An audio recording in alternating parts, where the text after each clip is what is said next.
성종실록 240건 성종 21년 5월 10일 신유 네 번째 기사 1490년 명홍치 3년 호조에서 아래기를 지금 비용을 전략하여 백성을 모율하는 조목을 의논하여 아래라는 정교를 받들고 신등이 비용을 전략할 일들을 자세히 참고해보니 기묘하지 않을 용도는 이미 일찍이 줄였습니다.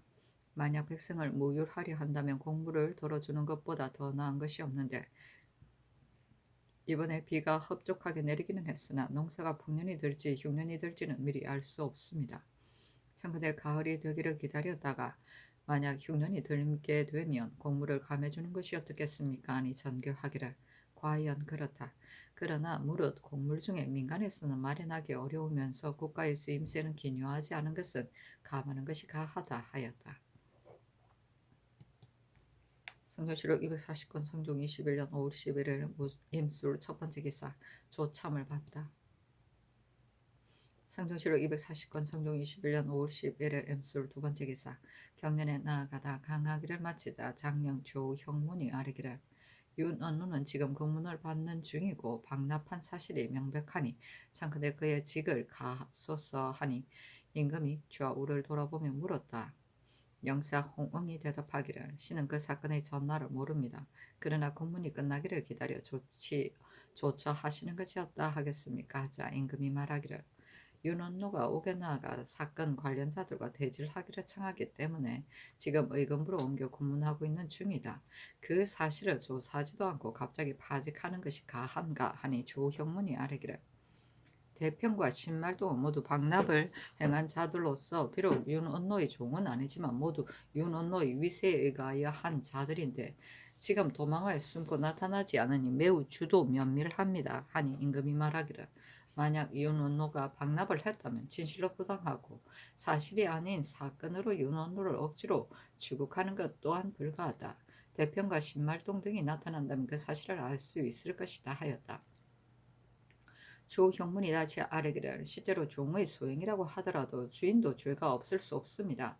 이전은 다른 관직의 예와는 다르니 윤언로의 직을 가소서 하니 임금이 말하기를 노복이 주인의 세력을 의지하여 폐단을 일으키는 것은 흔히 있는 일이다. 국문이 끝나기를 기다려서 조처하겠다 하였다. 사신이 논평하기를 윤언로는 성품이 본디 탐욕스러워 재물을 탐내는 것이 한이 없었다. 사방에 종을 놓아 화를 청구하는 일이 그치지 않았고 더욱 박나부조로 이 일을 취해 거부가 되었다. 사건이 탄로나서 추국을 당하게 되자 헌부에서 엄하게 다스릴 것이 두려워서 성명을 속여 의금부로 옮기게까지 만들었으니 그 계교가 매우 교활하다 하였다. 성조실록 240권 성종 21년 5월 11일 임술 세 번째 기사 호조의 전교하기를 제도의 각 고을에서 진상하는 물품 중에는 간혹 그 지방의 토산이 아닌데도 백성들로부터 장만하게 하기 때문에 백성들은 먼 지방에서 구해 오거나 시장에서 매입하여 요구에 응하느라 그 고통이 막심하다. 천신 및 양 대비 전에 진상하는 물품은 그 수량이 많지 않을 것이니 감할 것이 없고 대전, 중궁, 세자궁에 진상하는 물품으로서 토산물이 아니면서 사다가 진상하는 것은 감하여 백성들로 하여금 실질적인 혜택을 받도록 하는 것이 가하다 하였다. 성주실록 240권 성종 21년 5월 12일 개해 첫 번째 기사 상참을 받다. 성조실록 240권 성종 21년 5월 12일 개해 두 번째 기사 경년에 나아가다 강하기를 마치자 집이 성세명과 헌납 최수담이 아뢰기를 전주의 직임은 청렴한 사람에게 맡겨야 하는데 연언어는 지금 박나비 죄를 범하였으니 그 직을 갈지 않을 수 없습니다. 자 임금이 좌우에 고문하였다. 지사 이극증이 대답하기를 직을 가는 것이 가합니다. 하니 임금이 말하기를 사실이 없는 일로 재상을 파직하는 것은 불가하다였다. 성세명이 아뢰기를 연언어가 만약 범한 사실이 없다면 어찌 타등을 당하기에 이르렀겠습니까? 하니 임금이 말하기를 국문에 보아 실증이 있으면 죄를 줄 것인데 무엇 때문에 급하게 창념하지 않다고 하는가 하였다. 성세명이 다시 아뢰었으나 들어주지 않았다. 승정원의 전교하기를 모든 국가의 일은 의정부에서 알지 않을 수 없다. 오늘 고문할 때 정승 등이 간혹 모른다는 것이 있었는데 이는 매우 사체에 어그러지는 일이다. 이후부터는 대간이나 홍문관의 소차 및 모든 큰일은 알게 하는 것이 마땅하다 하였다. 수차는 상서와 차자를 말한다. 성조실록 240권 성종 21년 5월 12일 개해 세 번째 기사. 승정원의 전교하기를 모든 국가일은 의정부에 쌓이지 않을 수 없다. 오늘 고문할 때 정승들이 간혹 모른다는 것이 있었는데 이는 매우 사치에 어그러지는 일이다. 이후부터는 대간이나 홍문관의 소차 및 여러 큰일을 알게 하는 것이 마땅하다 하였다. 성조실록 240권 성종 21년 5월 12일 개해 네 번째 기사. 전교하기를 내가 정승건을 추국한 서장을 보니 정승건이 남용한 사실이 명백하다. 어제 정승건이 이와 같은 일을 하리라고 예상이나 했겠는가. 지금은 바야흐로 농사철이니 수령이 오래도록 공무를 집행하지 않으면 폐기되는 일이 많을 것이다. 그의 직을 가는 것이 어떻겠는가. 사헌부에 물어보는 것이 가하다 하니 집행 서팽소가 아뢰기를 정승건은 끝내 죄를 면하기 어려우니 퇴직시킴이 마땅합니다. 아니 전교하기를 가하다 하였다. 성조실록 240권 성종 21년 5월 10일 개해 다섯 번째 기사. 첨지중추부사 김세적이 졸하였다. 그 일이 알려지자 승정원의 전교하기를 김세적은 모예가 뛰어나서 내가 바야흐로 등용하려 했는데 어찌 갑자기 이렇게 되었는가.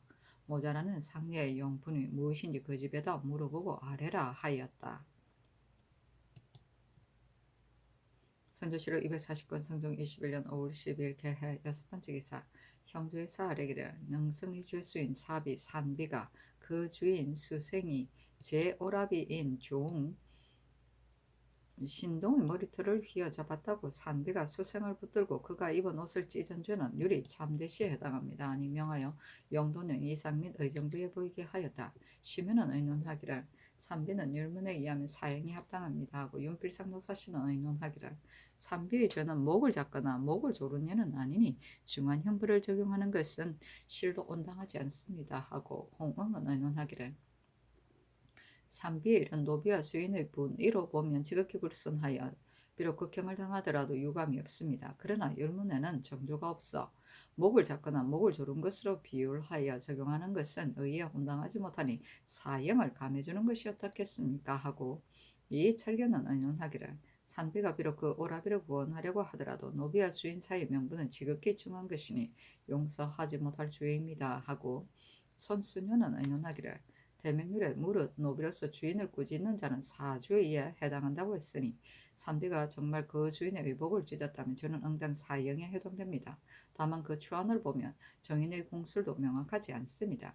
예 사람의 말에 의심나는 죄는 가벼운 것을 따른다고 했으니 오직 성상께서 결단하시기에 달렸습니다 하고 이 극교는 의논하기를 산비가 비록 그의 오라비를 구원하려고 했으나 제 주인에게 손을 댈 수는 없습니다.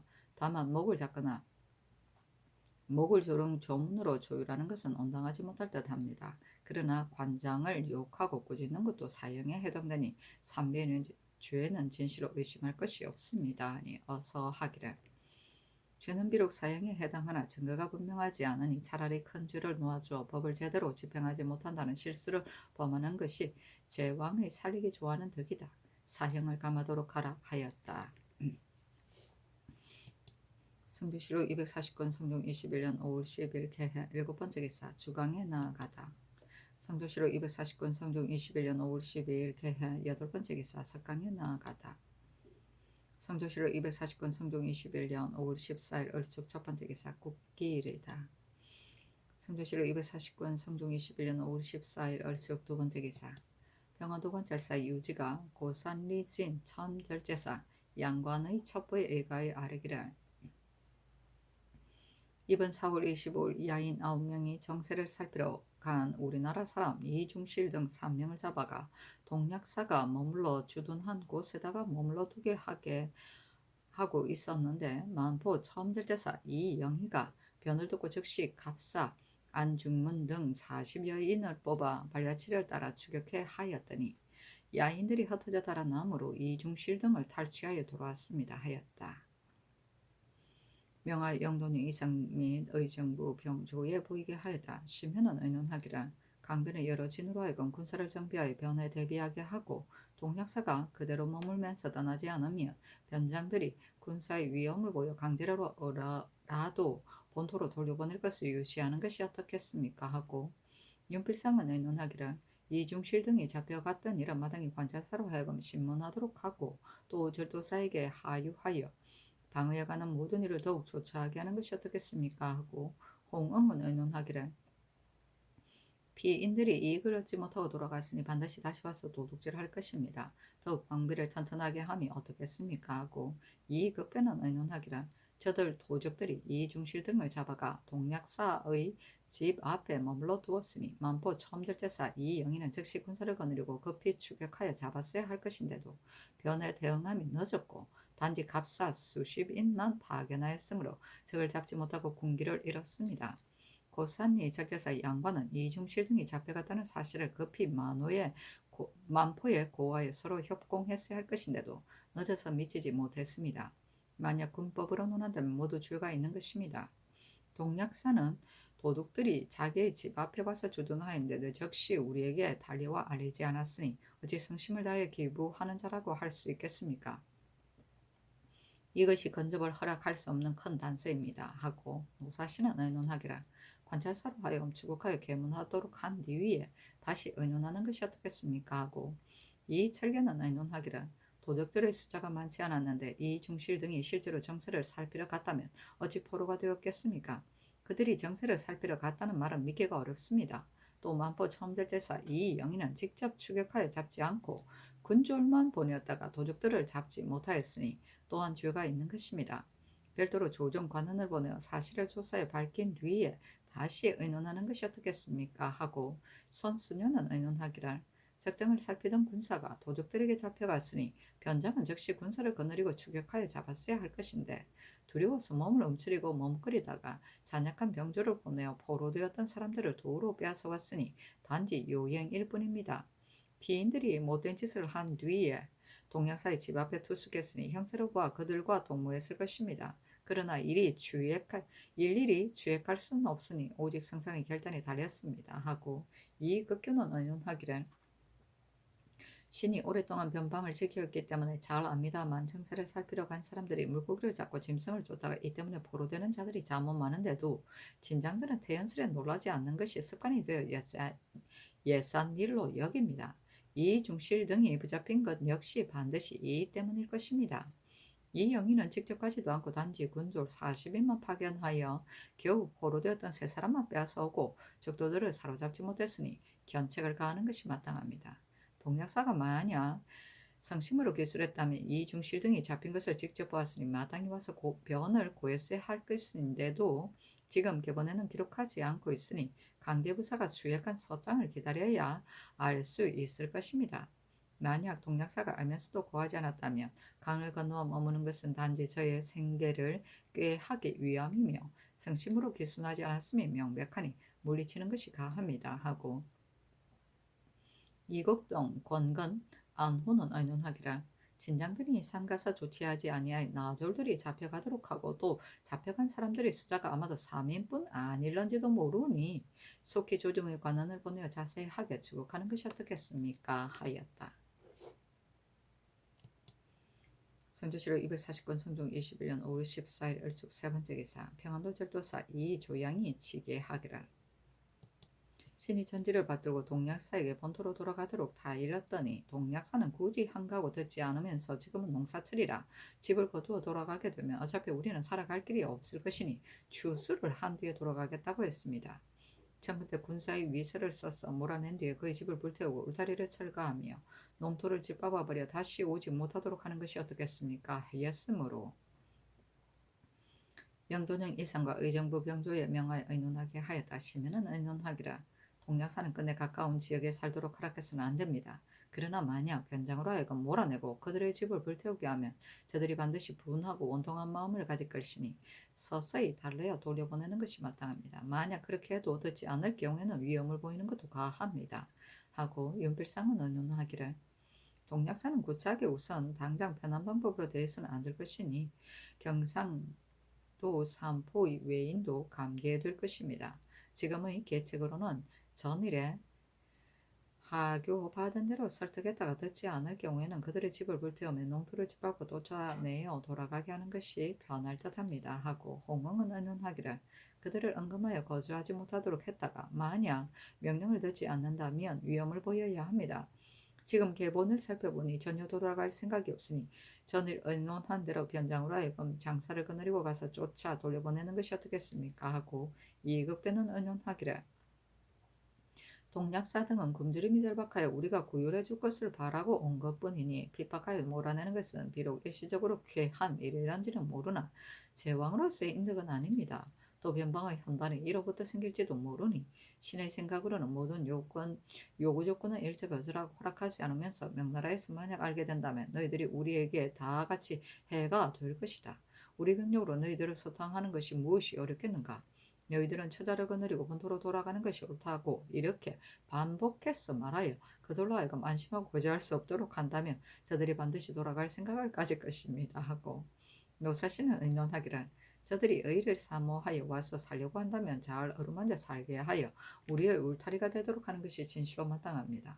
그러나 그렇지 못할 사정이 있기 때문에 들여보내려는 것뿐인데 어찌 핍박하여 몰아내어 먼 나라 사람들을 저버릴 수 있겠습니까? 동야사가 이러한 농사철에는 이러지도 저러지도 못하니 주스를 한 뒤에 돌아가겠다는 말은 사리에 맞는 말이고 굳이 한가에 돌아가지 않겠다는 것은 아닙니다. 신의 생각으로는 다시 그들과 약속하여 가을 추수가 끝난 뒤에 돌려보내는 것이 어떻겠습니까? 하고 이 철개는 의논하기를 동양사가 간변히 와서 사는 것은 반드시 저 혼자만의 계획이 아니고 불악과 공마에 우리나라가 받아들일런지의 여부를 시험해 본 뒤에 연이 와서 살려고 함일 것입니다. 그가 처음 왔을 때 변장이 사리로 거절했어야 하는데 즉시 조치하지 않았다가 집을 짓고 농토를 개간하여 영구히 살 계책을 마련한 뒤 집을 불태우고 농토를 짓밟아 버리는 것은 각박한 듯합니다. 신의 생각으로는 변장으로 하여금 깨우치기를 너희들은 애당초 강변에 와서 살겠다는 의사를 서로 알리지도 않고 마음대로 와서 사는데 지금은 또 본토에 가라고 하자 굳게 한감에 따르지 않으니 주의를 다스림이 마땅하다. 다만 너희들은 지금 이미 농사를 짓고 있으므로 그철을 잃게 되면 가련하니 추수기까지 기다릴 것을 허락한다. 만약 혹시라도 어김이 있다면 용서하지 않고 주의를 다스릴 것이다 라고 말하고 추수기까지 형세를 보다가 자취하는 것이 어떻겠습니까? 하고 선순효는 의논하기를 동약사는 단지 일개 산용일 뿐이니 가까운 지역에 와서 사는 것이 그러다는 것을 모르는 바는 아닙니다. 귀순한다고 사칭하고 머물러 살면서 가지 않고 타일로도 듣지 않으니 이는 변장을 두려워하지 않는 것이며 다시 조정의 뜻으로 반복해서 타일로도 따르지 않으니 이는 조정을 두려워하지 않는 것입니다. 명령이 엄하지 않으면 도적이 두려워하지 않게 되면 비단 좀 도둑질만 할 뿐 아니라 장차 예측할 수 없는 변이 있을 것입니다. 마땅히 본토로 돌아가지 않으면 내지에 옮겨둔다는 뜻을 깨우쳐 주어야 합니다.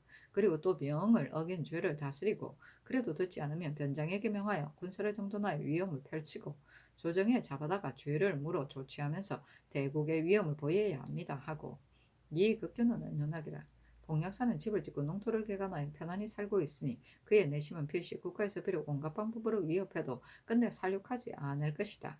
본토로 돌아가게 된다면 농사질이 늦어 반드시 굶어 죽게 될 것이니 그렇게 하기보다는 머물러 살면서 친율에 의지하여 살아가는 것이 낫겠다라고 생각할 것입니다.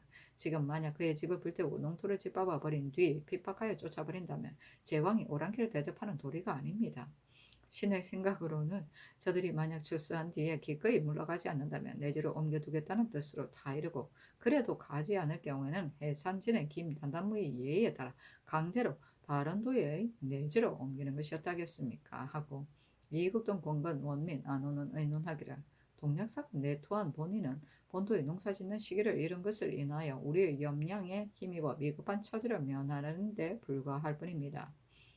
저들의 만포에서 부드러운 말로 달리기도 하고 엄한 말로 꾸짖기도 하며 본토로 돌아가기를 독촉했으나 저들은 지금은 농사철이므로 추수 후에 돌아가겠다고 말하며 즉시 명령을 듣지 않았으며 오후 등이 또 군사를 거느리고 위험을 보이며 꾸짖어도 따르지 않았으니 진실로 절도사가 아랜 바와 같이 군사를 거느리고 강을 건너가서 죄를 성토하고 몰아내는 것이 마땅합니다.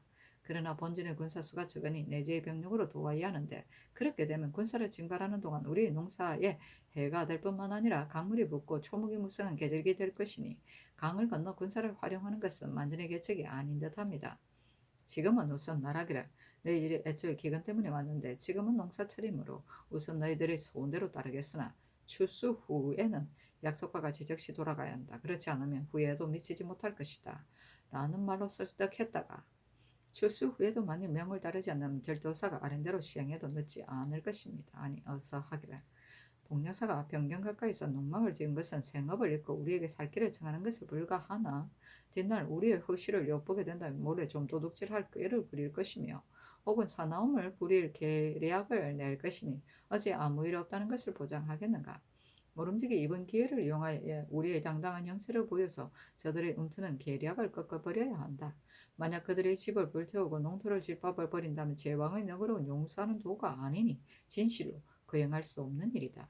또 이 영희는 변장으로서 사절들을 잘 훈련시키지 않았으며 척후를 신중하게 하지 않아 이중실 등이 잡혀가게 하고도 즉시 달려와 구하지 않고 단지 하졸들만 파견하여 비록 도로 빼앗아 온 공이 있다지만 어찌 그 잘못을 덮을 수 있을 것인가.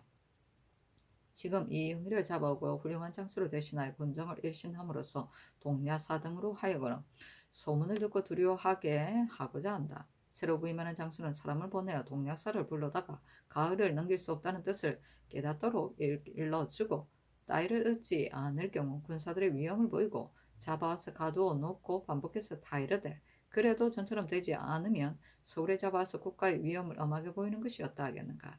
이것을 전에 의논한 대신들과 다시 의논하라 하였다. 쉬면은 의논하기라. 동약사가 처음 처자를 거느리고 만포의 건너편에 와서 농막을 짓고 오랫동안 살 계책을 세울 때 그 당시 변장이 반복해서 오래 머물 수 없다는 까닭을 깨쳤으되 동약사는 굳게 거절하면서 따르지 않았습니다. 마땅히 변장으로 하여금 군사들의 위험을 성대하게 펼치고 그의 집을 헐어버린 뒤 쫓아내는 것이 가합니다. 이 영희가 사졸들을 훈련시키지 않고 척후를 신중히 하지 않았다는 점은 실상이 드러나지 않아 급하게 잡아오는 것은 온당하지 못하니 천천히 그 실상을 알아본 뒤에 주의를 다스림이 어떠하겠습니까 하고 윤필상은 의논하기를 삼가 어서를 살펴보면 매우 마땅합니다. 다만 이 영희는 비록 적을 잡지는 못했으나 정병을 보내어 잡혀갔던 사람들을 도로 빼앗아왔으니 그의 공이 가상하다 하겠습니다. 동약사는 고식책으로 용서해서는 안됩니다.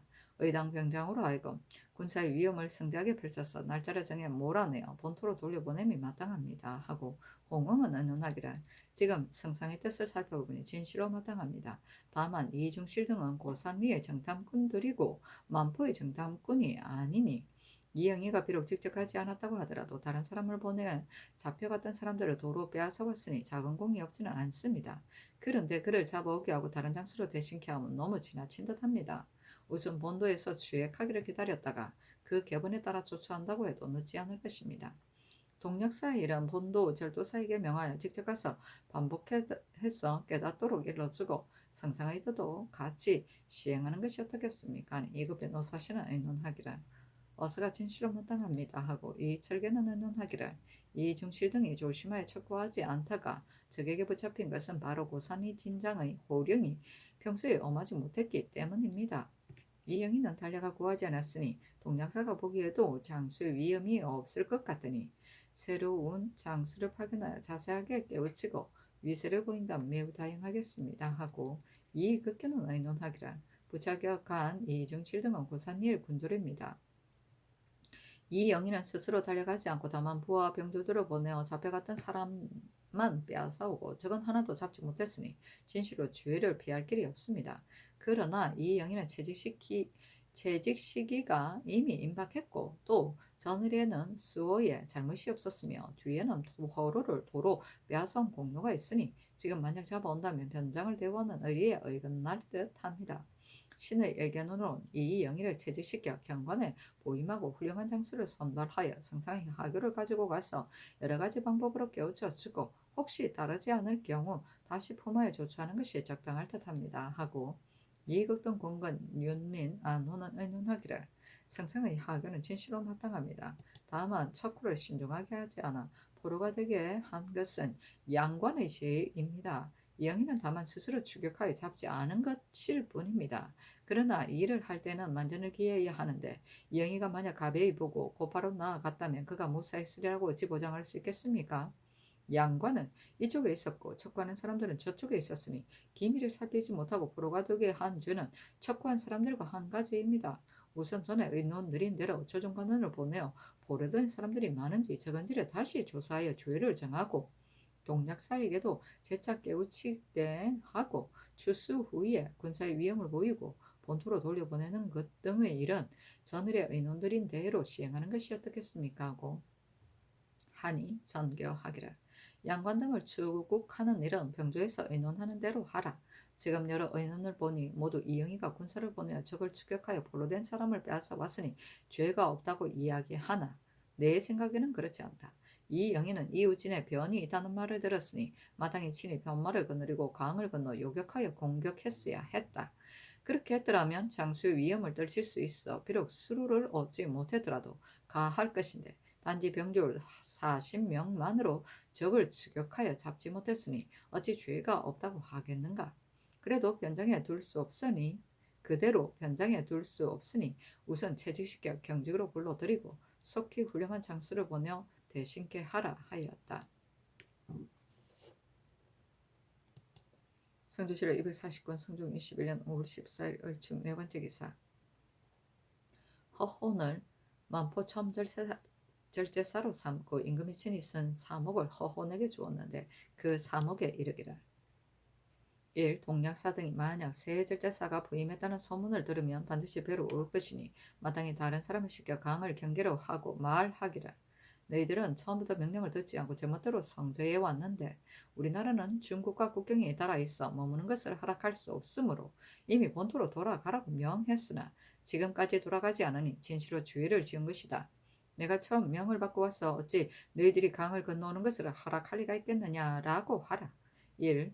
동양사는 반드시 대답이 있을 것인데 그 말이 순하면 온화한 기색으로 대할 것이고 말에 속임수가 있으면 또 말하기를 너희들이 이미 내 말을 듣고도 오히려 명을 따르지 않으니 이는 우리나라에 왔으나 너희들을 저버리지 않는데 너희들이 우리나라를 저버리는 것이다. 장차 무슨 명목으로 변장을 배리어 하는가 라고 하며 의리의 근거에 거절하고 그 심지를 떠보라. 1. 동양사가 그래도 명을 듣지 않거든 말하기를 중국 조정에서 우리나라를 매우 후대하는데 만약 너희들의 일을 듣는다면 비단 우리나라만이 견책을 당하는 것이 아니라 너희들 자신도 보존하기 어려울 것이니 어찌하여 일찍 화를 면할 계책을 도모하지 않는가. 너희들이 만약 명을 듣지 않으면 내가 군사로서 너희들을 제압하리라 하라. 1. 동약사가 오히려 명을 듣지 않거든 감사와 절도사에게 첩보를 올리고 정병을 뽑아 거느리고 가서 첩자를 아우러 잡아다가 가두어놓고는 온화한 말로 달래기도 하고 엄한 말로 꾸짖기도 하라. 그래도 명을 듣지 않거든 내용을 갖추어 치게 하라 하였다. 성조실록 240권 성종 21년 5월 15일 갑인 첫 번째 기사. 경년에 나아가다 강하기를 마치자 대사관 이평이 아르기를 박은손이 회암사의 건불상을 훔친 죄를 내부의 재물을 도둑질한 조문으로 조율했는데 아마도 합당하지 않은 듯합니다. 하니 임금이 좌우에게 물었다. 영사 심해가 지사 이수문이 대답하기를 조율이 과연 너무 무겁습니다. 하니 임금이 말하기를 박은손 등이 함께 모의하기를 내부에서 나온 건불상과 은탑이 회암사에 포함되어 있는데 훔칠 수 있다고 했다니 내부에서 나간 것인 줄로 알고 도둑질할 계략을 꾸몄기 때문에 이 율문으로 조율한 것일 뿐이다. 그러나 사죄는 반드시 삼복하여 아랜 뒤에야 시행하는 것이니 널리 의논하여 처리할 것이다 하였다.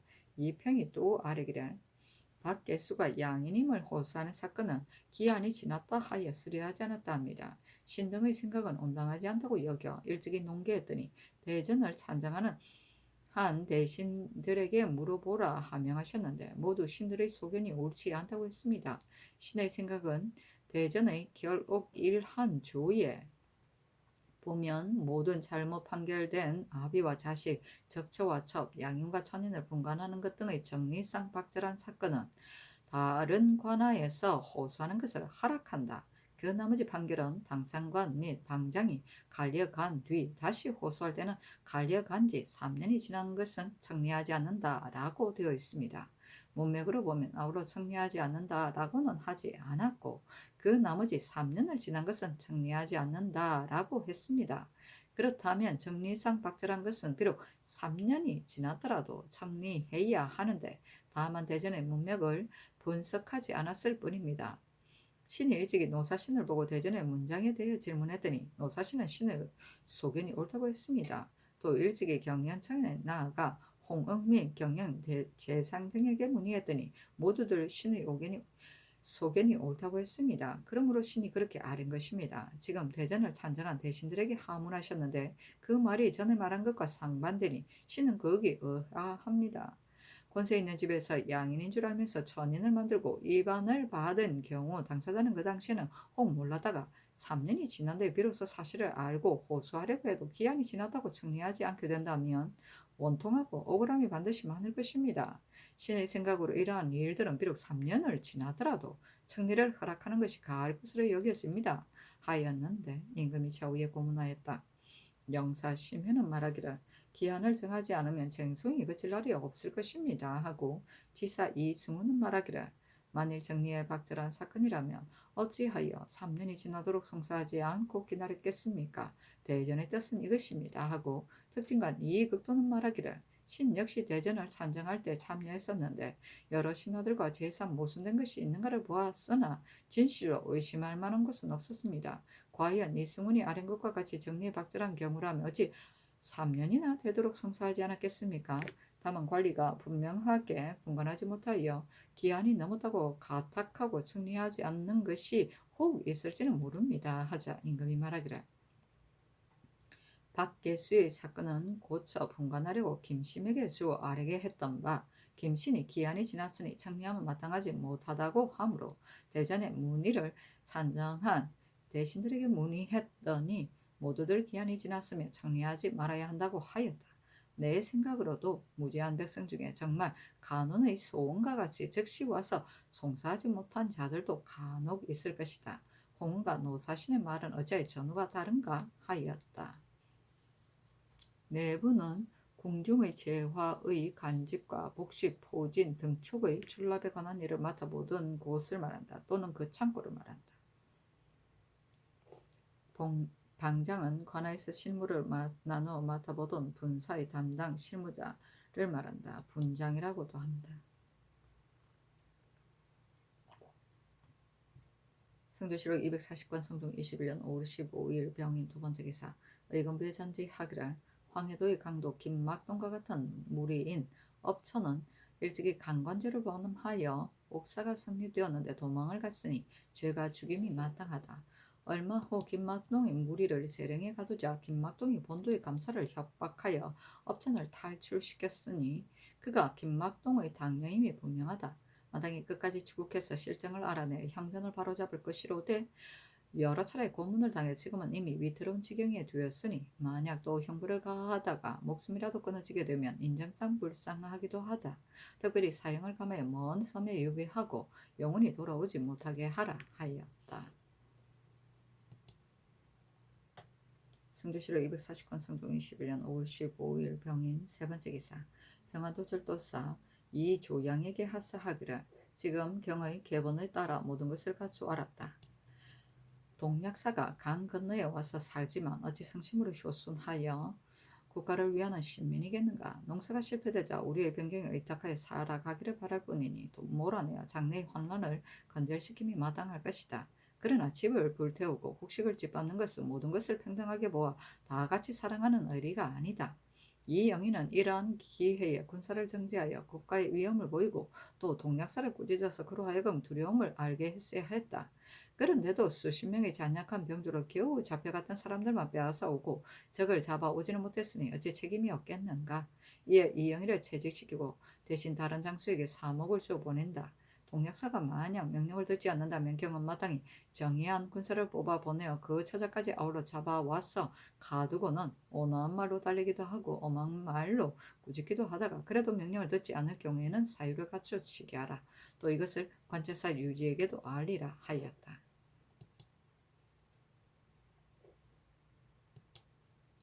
성조실록 240권 성종 21년 5월 16일 정묘 첫 번째 기사 대전 결록 1 한조에 대한 영의정 이상 6조 한성부 대관 판결사 등이 의논한 내용. 영의정 이상과 6조 한승부 대관 판결사 및 여러가지 이례정통한 재산과 조관 등을 불러 이 평이 아랜 대전의 결록 1 한조 주속의 문의에 대해 의논하도록 명하였다. 심해 윤필상 2급변은 의논하기를 대전의 문맥을 보니 아비와 자식, 번초와 첩, 양육과 천인을 분간하는 등 정리상 박절한 사건은 3년을 지난 것은 정리하지 않는다는 한계에 들지 않을 듯합니다. 그러나 신등의 생각으로는 아무리 정리상 박절한 사건이라 하더라도 기한을 정해놓지 않으면 송사가 그칠 날이 없을 것이니 3년이란 한계는 통용될 수 있습니다. 다만 채직된 뒤라는 세 글자는 구애됨이 있으니 의논하여 고치는 것이었다 하겠습니까 하고 어세경, 이극균, 정승조, 한석위, 김자정, 김승경, 성형, 이육, 권건, 권정, 임수창, 송철산, 안호, 안치문 의논하기를 아비요 아들, 적처와 첩, 양인과 천인을 분간하는 등의 항목 같은 일은 결옥 일한조 아래에 있으니 그것이 3년이 지나며 정리하지 않는다는 제한에 들어감이 명백합니다. 다만 문맥으로 보건대 그 나머지 판결로 당상관 및 방장이 갈려간 뒤 다시 호소할 때는 갈려간 지 3년이 지난 것은 정리하지 않는다라고 한 것에서 갈려간 뒤란 세 글자는 판결한 당상관 및 방장을 가리켜 말하는 듯하며 의심스러운 건데 아비와 자식, 적처와 첩, 양인과 천인을 분간하는 것을 지목하여 기한을 둔 것은 아닙니다. 이미 박절한 경우는 즉시 다른 관하에 호소한다고 했으니 그 경우도 3년의 기한 안에 든다는 것은 의심할 것이 없습니다. 또 만약 즉시 송사하지 않고 지체하게 되면 송사를 정리하는 관원이 반드시 대전에 의하여 즉시 송사하지 않은 뜻을 필문하면서 거절하고 정리하지 않을 것인데 당초 대전을 찬장할 때에 어찌 헤아리지 않았겠습니까? 박절한 송사는 모름지기 신속히 정리하여 원통함을 풀어주어야 할 것인데 기한을 세우지 않는 것이 가하겠습니까? 다만 문맥에 글이 끼는 곳이 있어 보는 사람들이 의심을 일으키게 됩니다. 3년이 지난 것은 정리하지 않는다는 귀절 위의 갈려간 뒤란 세 글자를 삭제해버리면 문장의 뜻이 알기 쉽게 될 것입니다. 하고 노공필, 송영, 윤금은 의논하기를 3년이 지난 것은 정리하지 않는다는 법은 오로지 송사를 끝내기 위하여 만들어 놓은 것이니 큰 일이건 작은 일이건 모두 그 가운데 들게 됩니다. 다만 대전의 이 조문은 문백이 의심할 만한데 당초 제정할 때 어찌 근거한 데가 없었겠습니까? 그 근거를 삼아 입법한 본 조문을 자세히 상고해서 정하는 것이 어떻겠습니까? 하고 유자강, 이철견, 한철의, 손수녀, 이계도, 윤효손, 안관호, 안철랑, 정미수, 정석견, 조형문, 권경인은 의논하기를 모든 잡사는 송사를 맡은 관리가 갈려간 뒤 다시 송하게 하되 기한이 지난 것은 정리하지 않는다는 것은 송사를 종결지으려는 뜻입니다. 아비와 아들, 본처와 첩의 문제와 같이 관계됨이 중요한 것은 사건이 곡직이 있는데도 송사를 맡은 관리가 시비에 현혹되어 잘못 판결한 것이 간혹 있을 수도 있습니다. 이러한 사건은 기간이 멀거나 가깝거나 당사자가 죽었거나 살아있거나를 헤아릴 것이 없이 모름지기 바로 잡은 뒤라야 이윤이 민멸되지 않을 것입니다. 하물며 송사하지 못하는 사람 중에는 나이가 어려서 일의 경험이 없거나 먼 지방에 있거나 형세가 송사하기 어렵거나 하여 다시 호소하지 못할 경우가 있을 것인즉 어찌 송사를 결말지운다는 예로 논하여 기한을 정할 수 있겠습니까? 아비와 아들, 본처와 첩을 분간하는 등의 사건은 연한을 따르지 않는 것이 어떻겠습니까? 하고 한원, 임사홍, 이덕승, 이집, 이시보, 조숙기, 안우건, 이계남, 홍자아, 김심, 김경광, 한사문, 신수건, 윤숙, 김종, 최옥순, 이의, 정광세, 이종윤, 허황, 이복선, 성세명, 서팽소, 양희지, 이중현, 안팽명, 황사유, 최건, 이선원 의논하기라. 그 말하는 것이 정리상 박절한 것은 즉시 다른 관하에 소송하는 것을 허락한다라고 한 것은 관리가 갈려가는 것을 기다릴 것이 없이 속이 원통하고 억울한 것을 풀도록 한 것입니다. 만약 오류에 지체하여 즉시 다시 송사하지 않는 자는 필시 정리가 박절하지 않았을 것입니다. 기타 송사도 3년을 넘길 수 없는데 하물며 박절한 사건이겠습니까? 또 주의 머리에 모든이라는 글자를 써놓았는데 모든이라 한 것은 조문 내의 이야기를 통틀어 논한 것이니 3년의 기한이라는 것은 조문 내의 모든 송사를 통용됨이 가합니다. 이것이 송사를 종결지운다는 입법의 본의입니다 하고 이 승근은 의논하기를 문맥으로 보건대 아비와 아들 번초와 첩 양인과 천인을 분간하고 정리상 박제란 사건은 즉시 다른 관하에 소송할 수 있다는 일조와 그 나머지 판결로 당상관 및 방장이 갈려간 뒤에 다시 송사할 경우에는 갈려간 지 3년이 지난 것은 성립하지 않는다라고 한 일조는 의미를 추측해보면 아비와 아들 사이의 친함, 본초와 첩 사이의 분의, 양인과 천인의 분별 등을 분간하는 일은 전택이나 노비와 비교할 바가 아니었어. 그 정리가 매우 박절합니다.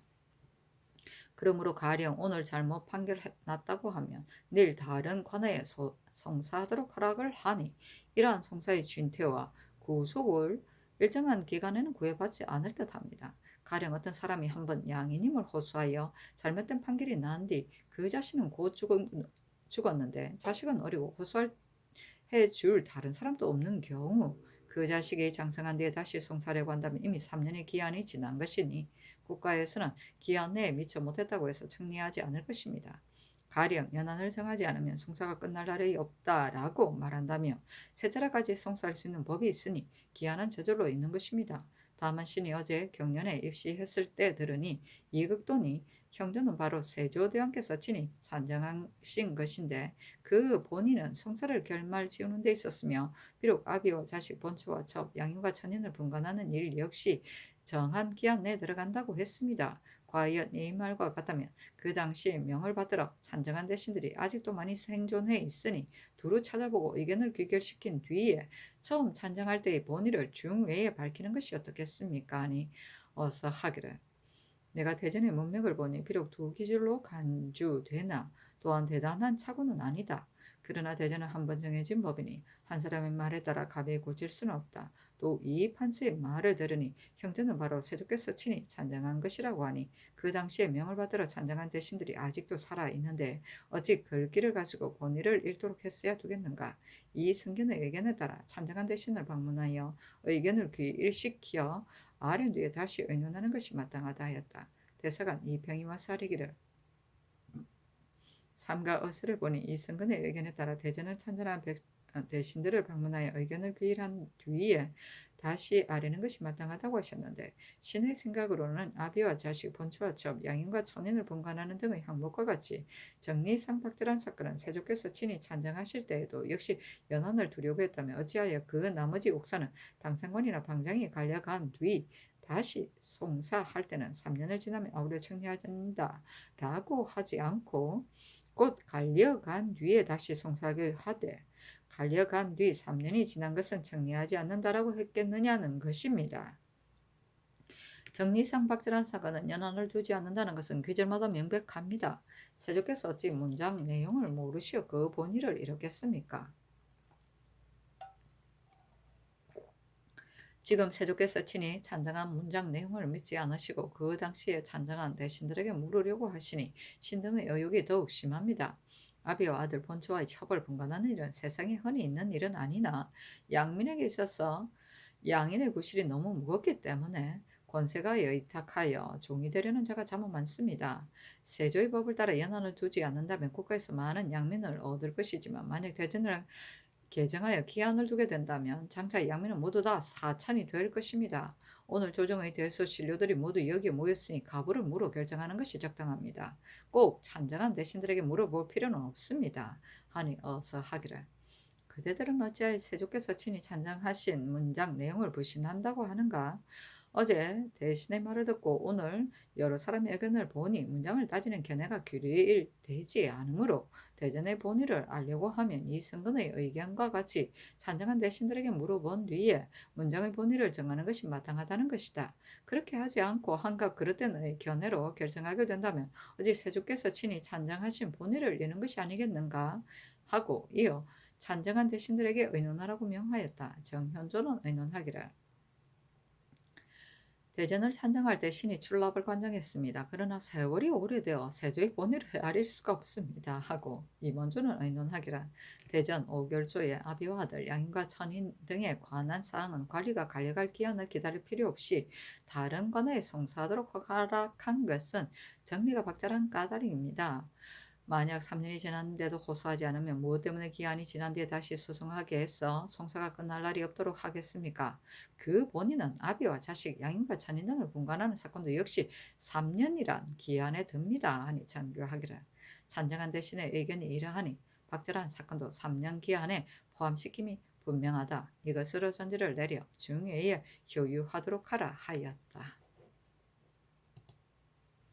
성주시로 249년 성종 21년 5월 16일 정묘 두 번째 기사.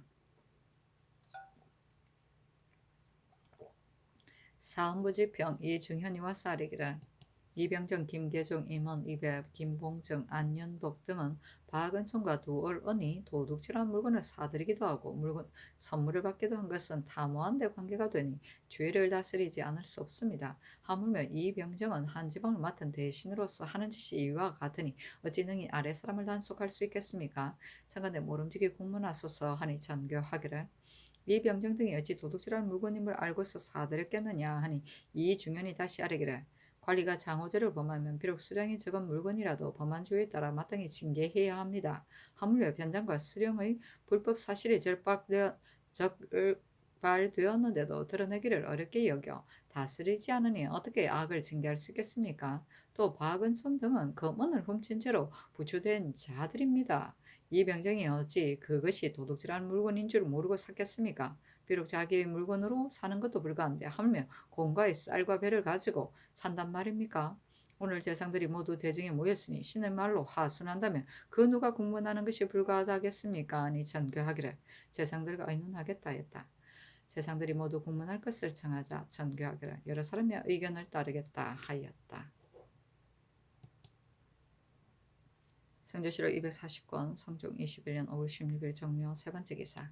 홍문관부제학 이집 등이 상소하였는데 대략에 이르기를 옛날 형벌이 대부에까지 이르는지 않은 것은 임금의 팔다리로서 서로 한 몸이 되기 때문입니다. 국가가 조정도로부터 무릇 사대부에게 죄가 있어도 진실로 대고가 아니면 증거에 의해 죄를 정한 것은 염치를 기르고자 한 때문이었습니다. 지금은 그렇지 못하여 범한 것이 비록 작은데도 걸핏하면 고문을 하니 공문을 받는 자가 죽을 죄에 이르지 않았다면 누가 매질의 곤욕을 즐겨받겠습니까? 이 때문에 옥사가 실정을 잃고 원통하고 억울한 일이 많습니다.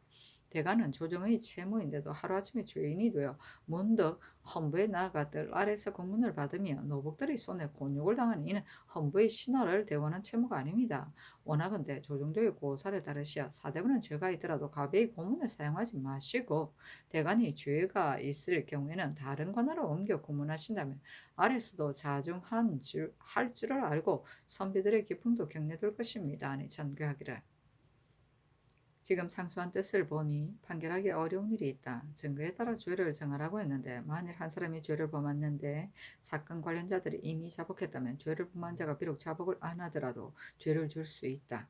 전날에 시추로 조율하는 것은 온당하지 않다고 했는데 이른바 시추로 조율한다고 한 것은 만일 한 사람의 범죄가 형적이 드러나지 않아 형신하여 실정을 캐려다가 원래 죽을 죄를 짓지 않은 자인데도 곤장 아래서 목숨이 끊어질까 두려웠어였다. 그러나 또 완전히 석방하기도 어려우므로 주의 경중에 따라 짐작하여 죄를 정한 것이나 이는 부득이한 데서 나왔다. 혼문간의 상수에 사대부로서 죄를 지은다는 증거에 의하여 죄를 정하는 것이 가하다 하였는데 이는 형신을 하지 말라는 것이고 시추로 조율하는 것은 온당하지 않다고 말했는데 이것은 끝까지 형신하여 실정을 캔 뒤에 죄를 정하려는 것이다. 말하는 것이 동일하지 않으니 장차 어떻게 근거해야 되겠는가? 소 중에 또 말하기를 대간에게 죄가 있을 경우 범부로 하여금 추국하게 하는 것은 온당하지 않다고 했는데 무릇 대간의 범부의 공함을 받으면 의뢰 채직되게 되어 있다. 이런즉 이미 대간이 아니니 본부에서 공문을 받더라도 무슨 방해로 올 것이 있는가? 이것을 영도는 이상 및 의정부 6조 한성부에 의논하도록 하라 하였다. 쉬면은 의논하기라. 대서인원의 범죄는 실정과 허위가 같지 않으니 증거에 의하여 죄를 정하면 그 실정을 다 드러내지 못하는 것이 있을까 염려되니 죄가 널리 미친 자는 모름지기 끝까지 주문하여 실정을 안 뒤에 죄를 결정하는 것이 가합니다. 대관이 평소 본부에 앉아 백관을 교찰하다가 오늘은 뜰 아래 나가 공문을 당한 것은 대체 온당하지 못하니 다른 관아에 옮겨 실정을 켜는 것이 적당할 듯합니다. 하고 홍응은 의논하기를 형벌이 대부에게까지는 미치지 가해지지 않는다는 말은 조종조에서 시행되었을 뿐만 아니라 옛날의 도리입니다. 그러나 이래는 경중이 있으므로 관계되는 바가 중요한 것이라면 형벌을 사용하지 않을 수 없습니다. 혹시 사건이 가볍고 증거가 분명한데도 자복하지 않는 자는 의로서 깨우쳐서 때에 따라 참작하여 논정하는 것이 가합니다. 만약 대간이 죄를 지었을 경우 본부에서 공문할 것이 없이 의금부로 옮긴다면 그의 사대부를 대우하는 채무를 얻을 수 있을 것입니다. 하고 윤호 이걱정은 의논하기를 대부에게 형벌을 가하지 않는 것은 조중을 높이기 때문이니 비록 부득이해서 형벌을 사용할 때가 있지만 경솔하게 사용해서는 안 됩니다. 대관이 죄를 지은 경우에 있어서 이미 채직되었으면 대관이 아니니 비록 본부로 하여금 주문한다고 해도 의리에 해로울 것은 없습니다. 하고 노사신은 의논하기를 증거가 명백하고 스스로 승복한 뒤에 그 죄를 결정하는 것이 법의 상도이며 또 간혹 증거에 따라 죄를 정하거나 시추로 조율하는 것이 있는데 이것도 권도입니다. 죄에는 경중이 있고 실정에는 과실과 고의가 있는데 죄가 무겁고 실정은 고의로서 사죄에 편입된 것은 일상적인 법을 써서 다스리지 않을 수 없고 죄는 무거우나 실정이 과실에 의한 것으로서 공죄에 편입되는 죄는 권도를 사용해야 하는 때도 있는데 이는 죄를 신중히 심의한다는 본의입니다. 이 두 가지는 어느 한쪽도 피할 수 없습니다. 대간이 채직을 당하면 즉시 대간이 아니니 헌부에서 고문한다고 하더라도 무방할 듯합니다. 그러나 앉았던 자리가 채 식기도 전에 뜰 아래 굴욕을 당한다는 것은 사체에 미안합니다. 하고 이 철견은 의논하기를 대체로 사람의 범죄는 증거가 명백한데도 자복하지 않는 자는 사건 관련인의 공초를 증거를 삼아 죄를 정함이 마땅합니다. 다만 갑과 을이 송사를 하는데 다른 증거가 없다면 반드시 고문을 가한 뒤에라야 진위를 분별할 수 있는 것입니다. 그러므로 어느 한 가지 의논만 가지고 고집할 수는 없습니다. 만약 대간이 죄를 지은 경우 이미 채직되었다고 하더라도 뜰 아래에서 고문을 당하는 것은 사체에 적당하지 못합니다. 하고 신승성 박민은 의논하기를 사대부가 죄를 범하면 진위와 경중을 두어야 합니다. 만약 사건 관련자들이 모두 자복했다고 해서 문득 형신을 가한다면 죄가 사형에 이르지 않는 사람도 모두 거짓 자복하게 됩니다. 증거를 근거로 죄를 결정하는 것은 아마도 더러는 온당하지 못하게 될 듯합니다. 또 추구할 때 비록 실정을 다 말하지 않았더라도 원래 큰 죄를 저지르지 않은 자에게 형벌을 가하여 주문하는 것은 과중한 듯합니다. 만약 또 그대로 풀어주어 취재하지 않는다면 뒷날 징계할 방도가 없게 되니 시추로 조율하는 것도 피할 수 없습니다. 그러나 조율할 때 전에 발명한 초사는 다 버리고 한결같이 맨 처음에 조율한 대로 따른다면 애긍하는 본의에 어그러짐이 있을 것이니 성상께서 실정과 법, 죄의 경중을 참작하시는 데 달렸을 뿐입니다. 대관이 이미 채직되었다고 하더라도 뜰 아래서 공문하는 것은 채무에 어그러진 일이니 매이양 다른 관으로 옮겨 공문하는 것은 어떻겠습니까? 하고 어색여 하남 권정은 의논하기를 인물의 간사고 올바름은 한결같지 않고 진실과 거짓은 분별하기 어려우므로 이것은 억사를 처리하는 사람이 명확하고 신중하게 하는 데 달려 있을 뿐입니다. 사대부로서 죄를 지어 공문을 당해야 할 자가 있을 경우 가벼운 죄라면 그만이지만 중한 죄를 지은 자는 죄가 두려워 말을 구매되면서 끝내 자복하지 않습니다. 이러한 경우에는 할 수 없이 여러 가지 증거로 죄를 정해야 합니다. 그러나 증거에는 공과 사가 있는데 만일 증거가 진실하고 공적이 있어 믿을 수 있으면 좋습니다. 그러나 간혹 혐의를 품었거나 듣고 본 것이 틀렸거나 혹은 한 사람이 먼저 말을 꺼내면 여러 사람이 똑같이 맞추어 증거를 대는 자도 가끔 있으니 온전히 여러 사람이 증거만으로 죄를 정하는 것도 미안할 듯합니다. 증거에 의해서 죄를 정하거나 곤장으로 실정을 캐내거나 하는 것은 모두 아리어 성상께서 결단하시되 조종 의논을 겸하여 채택하신다면 억울하거나 지나침이 거의 없을 것입니다.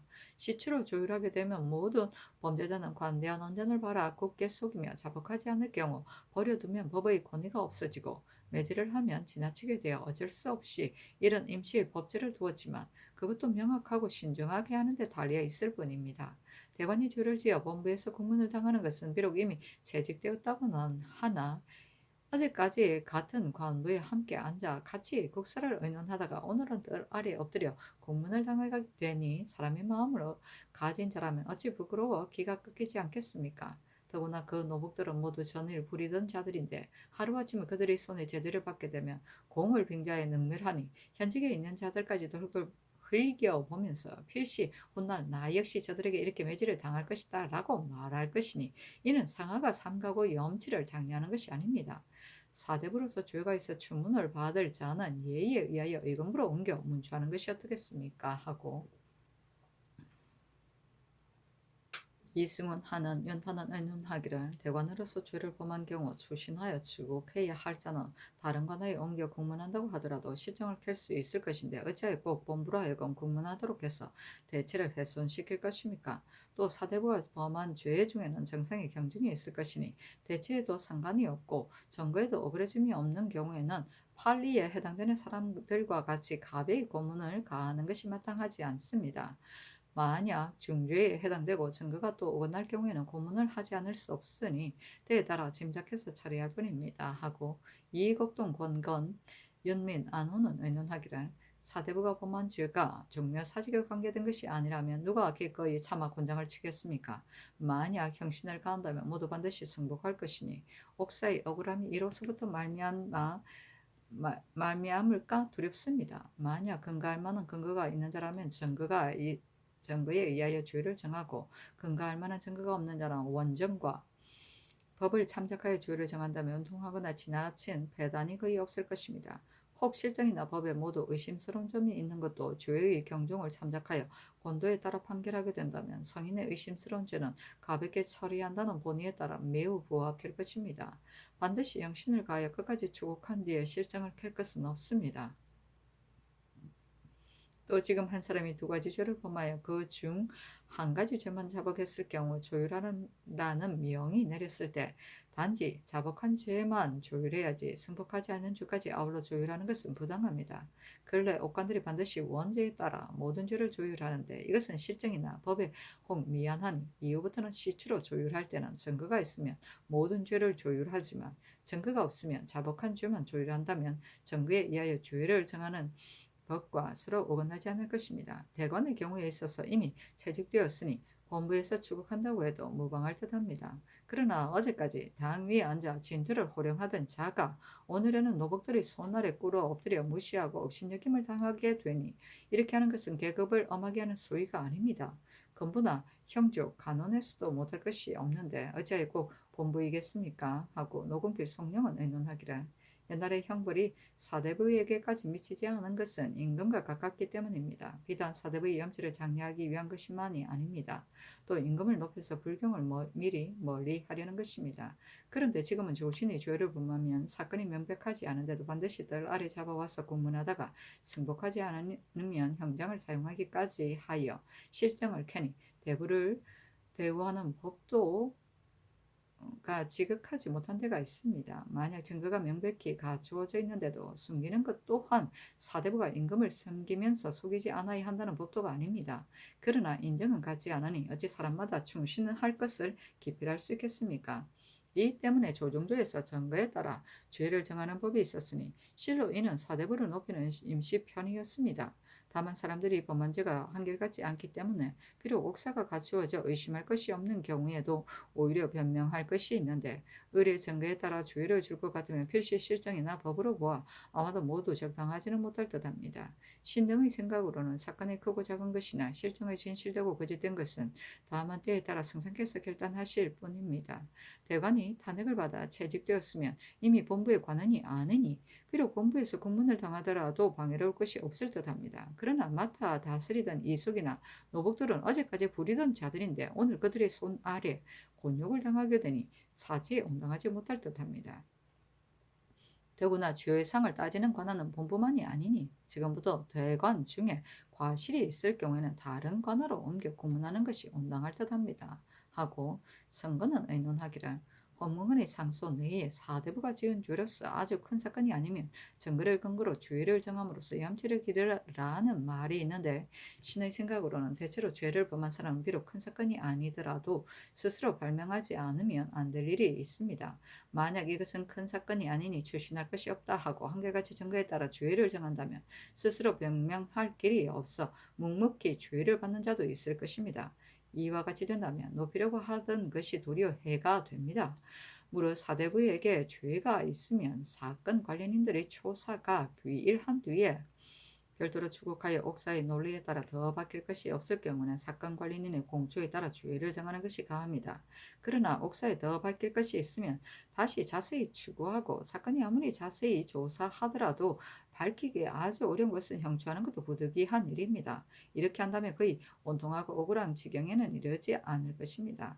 상소 내에 또 대관이 죄를 지어 본사의 뜰 아래에서 공문을 받을 때 노복의 수중에서 곤욕을 당한다 했는데, 가이의 상소에 당제 연폐의 비유가 있습니다. 대관은 임금도 예물을 차리는 직위인데 하루아침에 죄를 얻어 비록 채직되었다 하더라도 본부의 뜰 아래서 공문을 받으며 노복들의 수중에 곤욕을 당한다면 아마도 사체에 손상이 될 것이니 다른 관하로 옮겨 공문하는 것이 온당할 듯합니다 하고, 박안성은 의논하기를 대신은 이미 귀하고 괴인받은 자리에 있기 때문에 임금도 얼굴빛을 고치고 예물을 갖추고 대하는 자리인데 하루아침에 하찮은 일로 추문을 당하여 혐의 있는 사람이 참수를 받기도 하고 혹은 사건 관련자의 승복으로 갑자기 오백아치며 형신으로서 옥사가 이루어지니 어찌 온통하고 억울한 일이었겠습니까? 지금 증거에 따라 주의를 정하려고 한다면 실정과 법에 의심나는 점이 있어도 발명할 방법이 없어 송사를 청년은 본의에 어그러지고 끝까지 추문하여 실정을 캐려고 한다면 형장에 겁이 난 자들이